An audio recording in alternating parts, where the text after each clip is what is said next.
Amigos del Perú y del mundo, muy buenos días, muy buenas noches, encantados de estar con ustedes. Vamos a comenzar inmediatamente con el discurso del presidente de la República y después vamos a hacer algunas críticas necesarias. ¿Comentarios? Sí, comentarios, algunas críticas o comentarios. Ciudadanos, muy buenas noches. En las últimas semanas los peruanos hemos sido testigos de situaciones y acusaciones muy lamentables de corrupción, incluyendo graves acusaciones a un expresidente de la República. Ellas generan una inmensa desconfianza en nuestro sistema de gobierno. Esta crisis de confianza empezó en Brasil y ahora se ha extendido a todos los países de América Latina. El caso Odebrecht es sin duda el más grande, pero probablemente no es el único. Por eso tenemos que actuar de manera implacable e inmediata en todos los niveles para frenar la podredumbre de la corrupción. Lo más grave es que esto ha llevado a creer a muchos que para hacer obras hay que robar, que para salir adelante hay que hacer trampa. Así no es. Tenemos un país grande y la inmensa mayoría de los peruanos somos trabajadores y honrados. Nos esforzamos cada día para que nuestros hijos y nietos tengan un futuro mejor. Tenemos maestros, policías, médicos, enfermeras, obstetras que trabajan esforzada y honradamente para atender cada vez mejor al ciudadano. Como lo dije en la campaña electoral, necesitamos un cambio radical.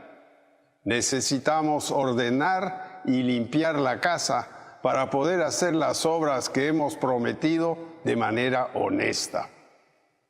Para lograrlo, necesitamos estar involucrados todos: el Ejecutivo, el Congreso, el Poder Judicial y tú, ciudadano peruano. Como presidente de la República, he tomado las siguientes medidas. Primero, he ordenado con un decreto legislativo que las empresas condenadas por corrupción nunca más puedan contratar con el Estado. Dos, he dispuesto la muerte civil de los funcionarios corruptos para que nunca más puedan trabajar en el Estado. 3. A partir de hoy, todos los contratos de concesión del Estado peruano obligatoriamente incorporarán la cláusula anticorrupción con la finalidad de resguardar nuestros intereses como país. Cuarto, triplicaremos el presupuesto de la Fiscalía dedicado a investigar y atrapar a los corruptos, caiga quien caiga. Quinto, hoy también les anuncio que hemos creado un sistema para recompensar a los funcionarios y ciudadanos honestos que denuncien actos de corrupción. A partir de ahora, quienes nos ayuden a acorralar y sentenciar a los corruptos serán premiados y protegidos.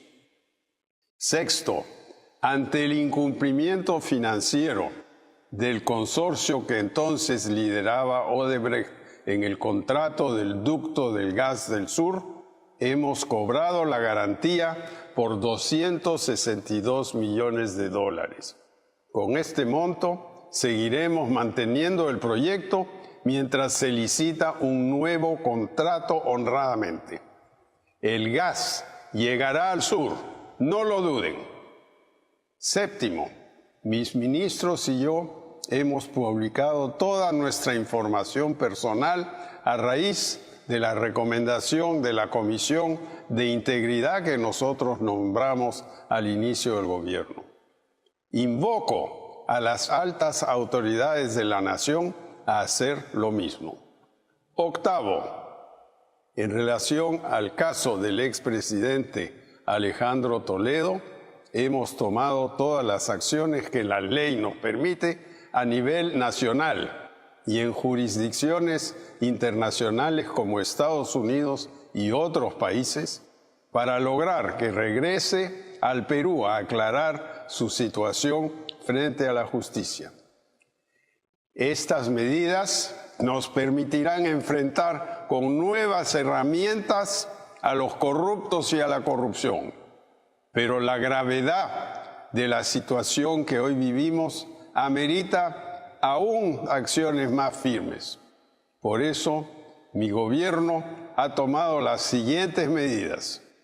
Nos aseguraremos que las empresas que han aceptado culpabilidad o han sido sentenciadas por corrupción no puedan transferir recursos fuera del Perú sin antes cumplir con sus obligaciones de pagos a los trabajadores, proveedores y la reparación que tendrán que pagarle al Estado peruano. Asimismo, estas empresas deberán pedir autorización al Estado para vender sus activos y el dinero de las ventas también irá a un fondo para asegurarnos que se paguen las multas correspondientes. Mi gobierno está trabajando para que todas las obras se terminen debidamente, pero con contratos licitados en un marco ético y transparente.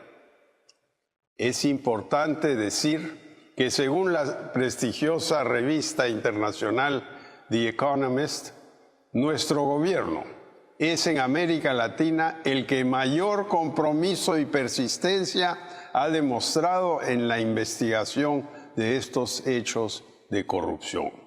Vamos a continuar por ese camino.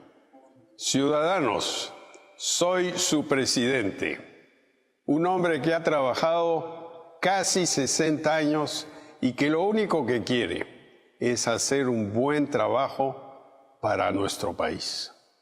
Estoy entregando toda mi experiencia de vida para construir un Perú ordenado y con oportunidades para todos. Siempre ha sido mi sueño y lo voy a hacer realidad. Los corruptos no nos robarán esa esperanza. Sigamos adelante, que lo mejor para el Perú aún está por llegar. Muchas gracias y muy buenas noches. Como discurso no está mal, debió incluso de haberlo dicho hace unos 15 días atrás, porque el silencio de PPK ha permitido que se hagan muchas especulaciones, ¿no? Y ahora mismo en este discurso ha tenido un vacío fundamental, que es el de no esclarecer su participación y sus lazos y sus nexos con Odebrecht y otras empresas brasileñas, porque eso es precisamente de lo que se ha venido especulando, ¿no? Sí, como discurso, además leído, sí, pues evidentemente puede quedar relativamente bien, pero sinceramente esto me parece que es una reacción a la falta de popularidad, a la caída, a la continua caída de popularidad del señor presidente. Parece un discurso de campaña originado por su baja en las encuestas. Exactamente, exactamente. Además, bueno, se nota un discurso, no digo que esté mal, pero ensayado, pero que en el fondo, si tú te pones a analizar las cosas que ha dicho Pepe, en el fondo no ha dicho nada nuevo. Sí. Porque la relación de cosas que supuestamente el gobierno ha hecho están contenidas en los decretos legislativos, en varios decretos legislativos que vienen de diciembre o de principios de los primeros días de enero de este año. Y en cambio efectivamente sobre lo que es necesario que él mismo personalmente aclare su intervención para la exoneración del SNIP y durante el gobierno de Toledo, en el que él era ministro o presidente del Consejo de Ministros, ya no recuerdo en qué momento, también salió una norma para que la empresa que tenía, Odebrecht, que tenía juicios con el Estado, pudiera participar en licitaciones públicas contra lo que dijo en su momento el contralor de esa época y contra lo que las normas legales vigentes establecían. Entonces ahí también se hizo otra excepción aplicable casi exclusivamente a Odebrecht. Perdón, a mí me hubiese gustado, te digo sinceramente, Rafael, escuchar a PPK decir, ¿no? Yo le juro solemnemente al pueblo peruano que no tengo nada que ver, Exacto. ¿no?, con estas empresas brasileñas ni con sus coimas inmundas, ¿no? Y que yo he sido elegido presidente de la República y no solamente voy a luchar contra ellas, sino voy a demostrar, ¿no?, cómo actúa un hombre de honor en este puesto y en esta responsabilidad. Exacto. ¿no? Esa es la reacción. Algo así, ¿no? Y cuando la señora Elian Karp dice lo que ha dicho de él y deja la duda, por supuesto es un show de la sinvergüenza de la señora Karp, ¿no?, que no le vamos a hacer caso, pero a mí me hacen eso y yo la denuncio. Yo la denuncio por difamación. Claro, él cuando le han preguntado sobre esas declaraciones, él ha dicho, no sé, no hablo inglés. Bueno, es una gracia más, pero así no se gobierna, no se gobierna con gracias, con chistes, con quitándole importancia a declaraciones que pueden eventualmente parecer por lo menos comprometedoras. No era el momento para bromear, era el momento para responder en serio. Por supuesto. A la señora Karp le pido que sea coherente y por supuesto yo la voy a denunciar por la calumnia que me está haciendo, por la difamación. Eso es lo que inmediato debió de haber agregado, yo no soy ningún sinvergüenza. Así es, como así es. Posible, como está sugiriendo a la señora que sí es una sinvergüenza. Y que no estaré en la misma situación que su esposo, porque siempre he sido un hombre de honor. Exacto, esa es la manera de responder. Esa es la respuesta de un presidente, ¿no? Y por otro lado, se fue por la tangente. Sí, pues, y entonces las especulaciones avanzan y avanzan. Por eso digo que el gran vacío de este discurso ha sido precisamente deslindar tajantemente con la corrupción de las empresas cariocas, ¿no? Y una vez más, bueno, no las empresas cariocas, las que se han comportado indebidamente, y con las personas que se han comportado indebidamente, porque no son las empresas las que cometen el error, no son los gobiernos los que cometen el error. Eso es una generalización, dicho sea de paso. No son los políticos los que son sinvergüenzas, que es el error, uno de los graves errores que comete la prensa nacional e internacional cuando hablan en esos términos, porque generalizan. Entonces, efectivamente, hay políticos que son sinvergüenzas, pero hay políticos que no son sinvergüenzas. Hay empresas que actúan indebidamente porque sus funcionarios son unos sinvergüenzas, pero hay otras empresas que no actúan indebidamente. Y hay muchos funcionarios y muchos empleados, especialmente de empresas nacionales y extranjeras, que trabajan con honestidad.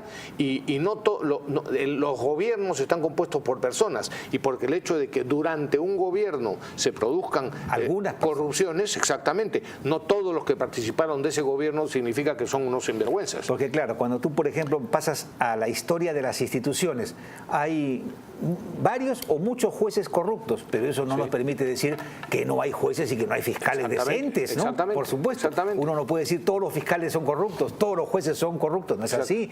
Como en los campos militar hay militares que son unos sinvergüenzas, pero hay muchos que no lo son, ¿no? Por supuesto, no puede decir los militares son unos sinvergüenzas, como si se hace con los políticos, por ejemplo. Hay muchos políticos que son muy decentes, y ¿no? después se queja la prensa, después se quejan algunos medios, por lo menos, estos que critican así generalizando.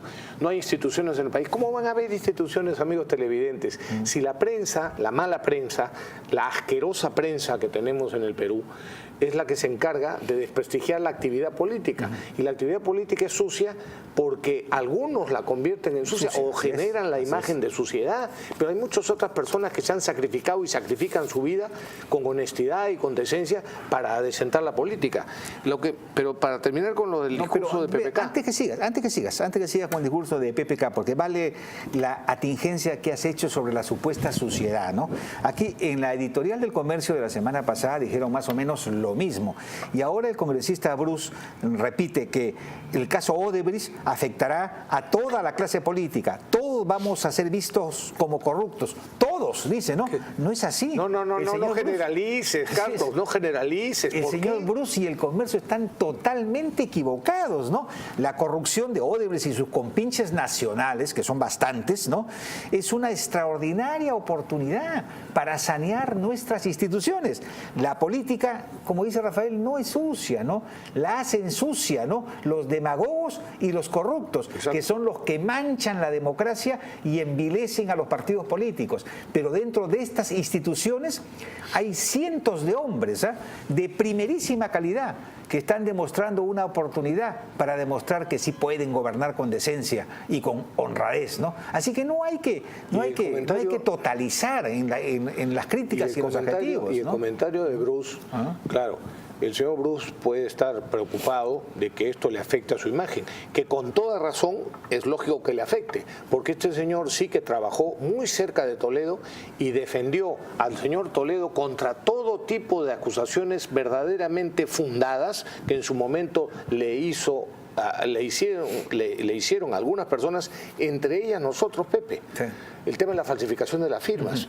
A la ciudadanía en el Perú le quedó claro lo de la fábrica de firmas. También quedó claro en el Poder Judicial. Otra cosa es que consiguieran, a punta de leguleyadas, que prescribiera el delito para que no lo pudieran acusar, porque adujeron que los planillones eran documentos privados y no públicos. Y por eso es que... Pero estuvo probado ese delito, y sin embargo el señor Bruce y todos los amigos que participaron del gobierno de Toledo y que además hicieron campaña con el señor Toledo, por supuesto lo exculpaban porque supuestamente era sano y sagrado, era impoluto el señor Toledo. De la misma manera que los que han aupado y defendido a capa y espada como el mejor presidente de las últimas décadas al señor Humala, se le debería caer la cara de vergüenza, pero ya nos vamos a ocupar de ellos dentro de un momentito. Yo solo quería terminar. Concluyo diciendo que yo no tengo ninguna duda, Rafael, que después de esta amarga experiencia, la democracia va a salir muy bien fortalecida. De eso no tengan dudas, amigos, ¿no? Va a depender de las personas que estén decididas a entrar en política y a hacer política. Pero lo que quería decir respecto finalmente del discurso del señor Pedro Pablo Kuczynski es que no bastan los anuncios. No bastan los ofrecimientos, ya no se está en campaña. No basta decir necesitamos tal cosa, necesitamos tal otra cosa. Lo que se necesita, una vez más lo decimos y lamentamos tener que criticar, bueno, aunque positivamente, porque no pretendemos el desprestigio del gobierno, lo que hace falta, digo, es autoridad. Lo que hace falta es coraje, lo que hace falta es decisión, lo que hace falta es norte, lo que hace falta es gobernar. No reírse, no hacer chistes, no hacer broma, no descansar. Lo que hace falta es gobernar, sacarse el alma y si se ve que se sigue cayendo en la popularidad, pues darse cuenta cuáles son los errores y cómo las críticas deberían de hacer reaccionar al gobierno en lugar de decir, bueno, esas críticas lo único que pretenden es la caída de la popularidad del gobierno, cuando es exactamente todo lo contrario. Ahora, estamos alrededor del tema de Odebrecht, Pepe, sí, ¿no? Pasamos un poquito a eso, ¿no? Sí. Sin olvidarnos del Cholo Toledo, ¿no? No, inmediatamente después. Pero de Odebrecht yo quería hacer un par de consideraciones, en realidad 3 consideraciones. Lo que se sabe, y esto tenemos que tenerlo muy presente, lo que se sabe de Odebrecht ahora es porque Odebrecht lo ha contado. Sí, pues lo que, o sea, esto no lo ha investigado. No hay ningún mérito aquí, ni de la Fiscalía ni de los jueces peruanos. Así como sí hubo mérito del diario Correo, dirigido en ese entonces por Aldo Mariátegui y por este periodista que lamento mucho no recordar el nombre en este momento, porque ese sí que se le apuntó con el caso de Coteva, que lo investigó a fondo y lo destapó. Esto, lo que se sabe ahora de Odebrecht, es porque la propia Odebrecht o los funcionarios de Odebrecht lo han contado, lo han conocido. Aquí no se ha investigado nada, en realidad. Ahora se está investigando. Así que las instituciones peruanas, lamentablemente, no han descubierto las cosas que ahora sabemos. En segundo lugar, los socios de Odebrecht en el Perú, yo creo que lo lógico sería que si han sido engañados, deberían de denunciar a los funcionarios de Odebrecht que los engañaron, y en todo caso también habría que considerar, a ver, si ahora se sabe y se descubren que hay sobrevaloraciones impresionantes como las de no sé cuántos millones por los peajes. Por los peajes, 18 millones por una caseta. Unas instalaciones de peaje, ¿no es cierto? 18 millones de soles. Yo hablaba con constructores, hoy hablaba con Eduardo Fara y me decía, yo eso lo hago por $250.000, me dice, y me sobra plata. Ni siquiera, mucha. ¿Cómo van a cobrar 18 millones de dólares por eso? Bueno, pero me decía, es un crimen cómo se ha robado nuestro país, ¿no? El costo por metro cuadrado de la interoceánica ha sido una sorpresa. Eso algunos conocedores del tema lo tenían claro. Y entonces Y me consta que los medios de comunicación supieron en su momento esas cosas, pero no dijeron nada. Estos mismos que hoy día hacen el escándalo o que se ponen de costado para que no haya tanto escándalo, no dijeron nada. Y finalmente la responsabilidad es compartida. Aquí los únicos que aparentemente tienen culpa son los funcionarios de Odebrecht. ¿Y no es así? ¿Cómo? ¿No es así? Y los socios en el Perú, y yo no, por supuesto, no son por tanto los únicos culpables los de Odebrecht y los de los gobiernos, o de OAS o Camargo Correa o estas otras empresas metidas en estos chanchullos. Pero tampoco son exclusivamente, o sea, no son solamente las empresas brasileñas y los gobiernos, los últimos 3 gobiernos. No, un momentito. Primero, que no son todos los gobiernos, como repito, hay que distinguir a las personas. Pero además, y los peruanos que participaron, las empresas peruanas que participaron de sociedad, y por otro lado, no es el que paga estos millones de dólares, no es los gobiernos, no es el Estado, como dicen algunos. Hicieron que el Estado pagara. No, ¿qué Estado? El Estado no tiene plata. La plata o el dinero que ponen los estados, los gobiernos, es el dinero que sale centavo a centavo de la población, del pueblo peruano. De nuestros bolsillos. Que es el que paga los platos rotos. Y hay una parte del pueblo peruano que paga 2 veces los platos rotos, Pepe, o que podría pagar doblemente, los trabajadores de esas empresas. Y en ese sentido sí ha hecho bien lo que cae en anunciar que las empresas que han cometido estas irregularidades tendrán que asegurar el pago adecuado de los trabajadores que eventualmente se pueden quedar sin trabajo. Porque esos pagan doble, como peruanos con sus impuestos, que los han estafado porque les han sobredimensionado las obras, y en segundo lugar porque se quedan sin trabajo. Se quedan sin chamba. Así que no saquemos las cosas de contexto y llamemos a las cosas por su nombre y culpemos a todos los que tienen Y sobre los socios nacionales, hay algunos testimonios importantes, ¿no? Aquí tengo el de Aldo Mariátegui, por ejemplo, que dice: escuchar a esos directivos de Graña y Montero jurar en el Congreso que ellos no sabían nada, absolutamente nada de las coimas de Odebrecht, me recuerda a esas mujeres de narcos que viven en sus mansiones como reinas, pero no saben de dónde sale la plata, ni quieren saberlo, ni quieren enterarse, ¿no?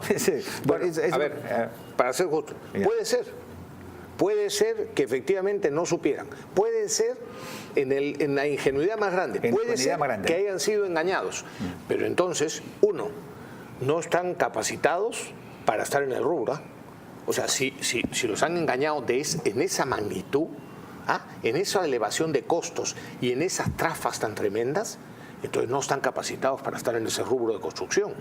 Y en segundo lugar, si a mí me engañan de esa manera, Pepe, yo te aseguro que rueda alguna cabeza como la responsable, sobre todo porque si las empresas están en bolsa, tienen unos accionistas que son el público en general, y que tiene que haber un responsable que asuma la responsabilidad personalmente con su puesto. Pero además, si a mí me han engañado así, yo lo denuncio. ¿Dónde está la denuncia de ellos? No existe. Después de 25 años de sociedad no hay ninguna denuncia, ¿no? Bueno, sobre este tema, Marta Meyer ha escrito un artículo bien interesante, chiquito, se lo resumo así, ¿no? Ella dice, ¿no? Ella dice que están bajo investigación las empresas constructoras con sus consorcios, con sus pares nacionales, ¿no? Y quizá el caso más concreto sea el de Odebrecht con Graña y Montero, la cual insiste en presentarse como víctima de los brasileros. Pero ¿han denunciado a sus pares por los ilícitos que son de conocimiento público? Buena pregunta. No, dice. ¿Ganaron millones de dólares en obras en las que estuvieron consorciados? Sí, y bastante. ¿Han devuelto al Estado ese dinero que hoy se sabe mal ganado? No. Fin de la estrategia de distracción y victimización. Recomendación: decir la verdad, colaborar con la justicia y no utilizar en los medios al grupo El Comercio para tratar de masacrar con titulares a todos aquellos que investigan esta mega corrupción, ¿no? Me parece un artículo interesante y valiente, ¿no? Pero ahora ustedes se preguntarán, ¿quién sigue en la lista? Bueno, a ver, la respuesta es, ¿puedo ir ya? Es Ollanta Humala y por supuesto Nadine Heredia. Resulta que la Policía Federal Carioca habría encontrado en el correo del área del pago de sobornos de esta empresa la suma de $3 millones entregadas de parte de Odebrecht al llamado, así es como figura, Proyecto OH. Proyecto. ¿Qué decía la agenda? ¿Qué decían las agendas de Nadine? Exactamente lo mismo. Es exactamente esa frase. Así es, ¿no? Y esto lo han encontrado en las oficinas de Odebrecht en Brasil, ¿no? Proyecto OH. El problema se agrava por cuanto el tema del gasoducto todavía no ha salido a la luz, y no ha salido a la luz porque en estos momentos esta empresa están vendiendo sus activos para tratar de pagar los 3.500 millones de multa que tienen que pagarle a los Estados Unidos, ¿no? Y es por eso que ellos han echado a Alejandro Toledo, porque era el tema de las coimas en la interoceánica, que ya estaba culminada, ¿no? Y ahí no tenían nada que perder. Pero en el gasoducto sí, porque están vendiendo recién sus activos para necesitar pagar lo que tienen que pagar, ¿no? Entonces, cuando eso suceda, el círculo se cierra completamente, ¿no? Y en ese momento saldrán probablemente los nombres de la pareja presidencial. Y entonces sí, será el fin de la historia para ellos, ¿no? Y otro tema que es muy duro para los Humala es que la Fiscalía reabrió la investigación por la muerte de Emerson Fasabi. Antes de irse, en mayo-junio, los Humala lograron que la Fiscalía archivase, fíjate, ¿no? Archivase el tema de la muerte de este hombre, que fue evidente a todas luces un asesinato, ¿no? Entonces, el traslado del cuerpo, ¿quién lo pagó? Todo fue pagado por los Humala, todo, ¿no? Bueno, Nadine Heredia tendrá que responder ante la justicia por ser presuntamente autora de la muerte de Emerson Fasabi, ex trabajador y chofer de los Humala, ¿no? Porque él vivía ahí a una cuadra, ¿no? Y era el chofer y un hombre de confianza que había casi crecido con ellos, ¿no? Pero resulta que este señor Fasabi, recuerden esta historia, de una manera u otra, se encontró con las agendas en el carro que olvidó Nadine y terminó en su casa, que vivía a una cuadra de los Humala. Se encontró con la empleada doméstica, esta señora, ¿no? Y la que votaron, ¿no? Y entonces ella llamó parece a un ex congresista, y es así como se lleva las agendas para Italia, las autentica y comienza este tremendo escándalo.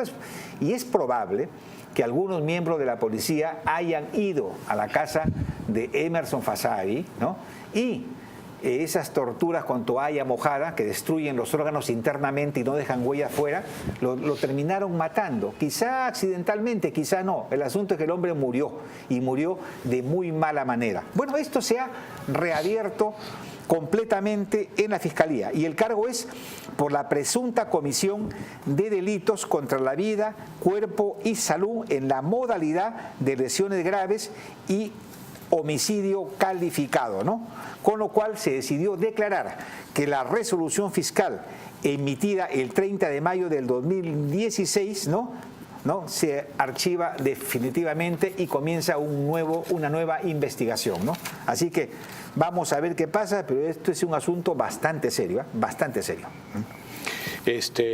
Todavía tenemos unos minutos. Sí, todavía tenemos unos minutos. Bueno, los rojos, la señora Verónica Mendoza, Pedro Franque, ¿cómo se llaman estos otros? De las tres, Susana Villarán, por cierto, la congresista, ¿cómo es que se llama? Que no recuerdo. Glave. Glave será. Sí, la Glave.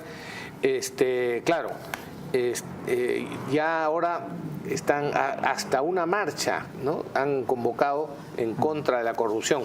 Es el colmo. Para reescribir, por supuesto, para reescribir la historia. Porque, por supuesto, no tienen ninguna importancia para ellos que los principales impulsores de las últimas corrupciones que se han descubierto hayan sido los rojos latinoamericanos. Claro. Lula, su partido político y por supuesto, Dilma Rousseff, etcétera, ¿no? Foro de Sao Paulo. ¿Ah? El Foro de Sao Paulo. El Foro de Sao Paulo es el origen por supuesto. Que no les interesa que las correlaciones entre el sistema económico y la menor corrupción estén a favor del libre mercado. Ellos están diciendo que la corrupción descubierta es consecuencia del sistema económico imperante. ¿Qué importa? Esto lo he sacado de un artículo, si no me equivoco, de Juan José Garrido. ¿Qué importa que ella y la mayoría de sus socios sean justamente parte de los cuestionados? Lo que importa para el ejercicio político es que ella, es decir, Verónica Mendoza y sus socios, se tratan de adueñar de la bandera de la moralización. Ya se subieron a una marcha y se pasean ahora por los medios, ya tienen discurso y tienen, por supuesto, muy clarito el objetivo, que es engañar a la población, especialísimamente a la gente joven, vendiéndoles una historia completamente distinta de la que ha sido en realidad. Tenemos que cortar, pero los rojos no pueden sacar cuerpo, están fichados por la corrupción. Y ahí están las huellas dactilares en los billetes. Sí, solamente una, antes de irnos. En la escritura pública del 31 de enero del 2007, en la Constitución de Registro Jurídico de Personas Jurídicas, la llamada Instituto para la Promoción de la Identidad y el Desarrollo Nacional, FODIN, que fue creado por la señora Humala, Nadine Humala, quien figura en el asiento número 4, aquí está la fecha de SUNAR por si acaso, en el asiento número 4, registro de personas jurídicas de esta institución, directora ejecutiva, Verónica Fanny Mendoza Fritz. Y esta señora que además escribía y manejaba las agendas de Nadine tiene la raza hoy día de convocar una marcha contra la corrupción. Por esta razón, en las redes sociales, ¿no? Salvador Heresi y otros más han tenido el buen tino de calificar esta marcha como la marcha con Chan, ¿no? Sí, efectivamente. Vamos a una pausa y regresamos rápidamente.